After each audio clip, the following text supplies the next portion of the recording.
你敢信有人洗个澡能洗出20几个步骤来？这一看全是五颜六色、瓶瓶罐罐，从磨砂膏、洗发水、护发素，再到各种身体喷雾，都被排列的跟超市货架似的。这些人不仅有专门的收纳柜，还有一打开储物间，整排整排的洗护产品，像在家里搞了一个仓库一样。最离谱的是什么？我看到有人连洗澡都要按照特定香味来的，从沐浴露、身体喷雾、身体乳、肥皂、磨砂膏还有香水，通通都是桃子味。看到这里，我真的很想知道，这到底要洗掉你多少层皮呀？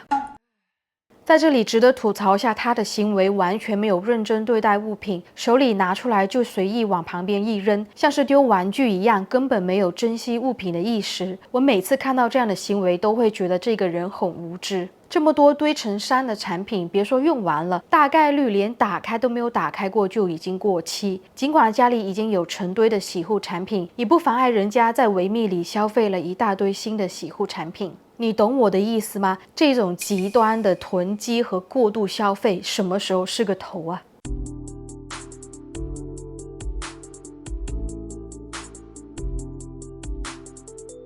首先，从理性使用的角度去看，洗护产品呢都有保质期，打开后放久了都会变质失效。一般来说，身体乳等产品保质期只有12到24个月。你看这里囤那么多产品，整得和商场的展示柜一样，正常人一瓶身体乳用个大半年都没见底。一罐磨砂膏一周用2次，一年顶多用空个2-3罐。我认真数了下，这架子上摆了60罐的磨砂膏，请告诉我，这是要洗到你80岁都用不完，需要继承给下一代了。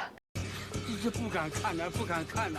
按照正常人的使用习惯呢，开封过后的液体和膏体都会留在卫生间里，方便下次使用。特别像是香皂这些，一旦使用之后呢，就需要放在一个盒子里。但很明显，这些人每次拍的内容呢，都是拿出一盒新的香皂，也就是说明了每拍一期内容就会浪费一盒新的。你知道吗？大概有20%到40%的美妆护肤产品最终都没有被使用完，就被当作废物处理。换句话说，每购买3到4瓶的产品，就可能有一整瓶没有用完就被丢掉。这也说明了消费者每次购买产品的数量远远超出了实际使用的需求。像是拍摄这类展示自己囤货的视频，他们为了追求内容的新鲜感，频繁购入新品，甚至600英镑，也就是$800去购入这几袋香氛产品。显然，他们也知道自己这堆东西的数量多得可笑，可依旧还是在不停地尝试新的产品，却很少把一瓶产品真正用完。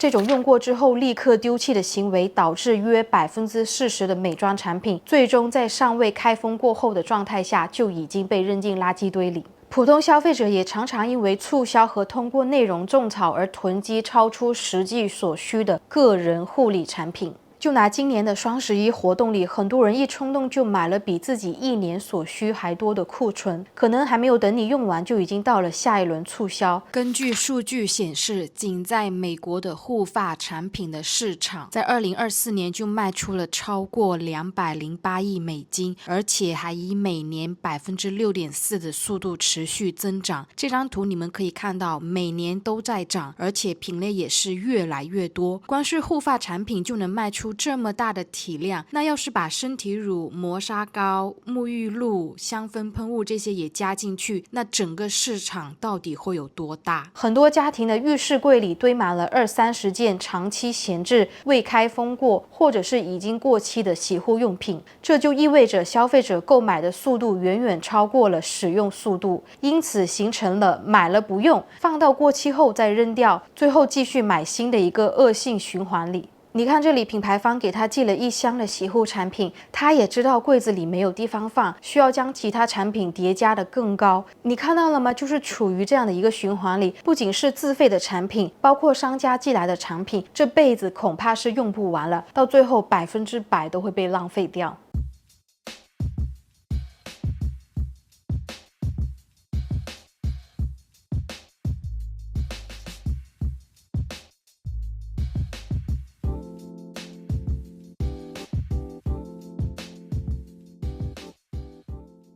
在拍摄这期视频之前呢，我刚剪辑完关于美国人对于秋天氛围感的视频，没想到在这里被我看到了，就连洗澡也是要焦糖苹果味的。这位姐真的是要把自己变成甜到腻的焦糖苹果，就连她自己都说了，这瓶身体乳是新买的，还没有被开封过。所以说家里都已经有成堆的身体乳了，她却还要继续买新的。你以为一瓶身体乳就几十块人民币？不好意思，在美国像Bath and Body Works 这种香氛品牌，一瓶身体乳差不多要$15起步，接近100人民币。像是蜡烛和磨砂膏都是在$20多以上。假设架子上囤满了上百件产品，合计下来也得有上千美金砸进去了。这些囤货的视频，少说也有小几千的价值，相当于好几万人民币直接堆在角落里吃灰。你看这些整箱的产品加起来，全部都是钱和资源，最后将会流向垃圾场。每当有新品上新或者是季节限定香味，他们还会继续买。Bath and Body Works 每逢季节变换都会推出南瓜味、姜饼味、圣诞饼干味的限定系列。这些人就像收集宝石一样，每种味道都想买下来，更不用说每年赶上黑五大促，更是买3送3，不多囤一点就像亏钱了似的。可是大部分香味你闻过几次后就腻了，产品用了几次也被闲置扔掉，这难道不是在字面意义上把钱冲进下水道里吗？说实话，我是真的无法理解外国人对于香味的这种执着和痴迷。每次还没走进店门口，我在远处就能闻到浓郁的香味，让我头晕。然而这些消费者却一脸享受地挑选各种香味的产品。我心想，难道老外的鼻子跟我们不一样吗？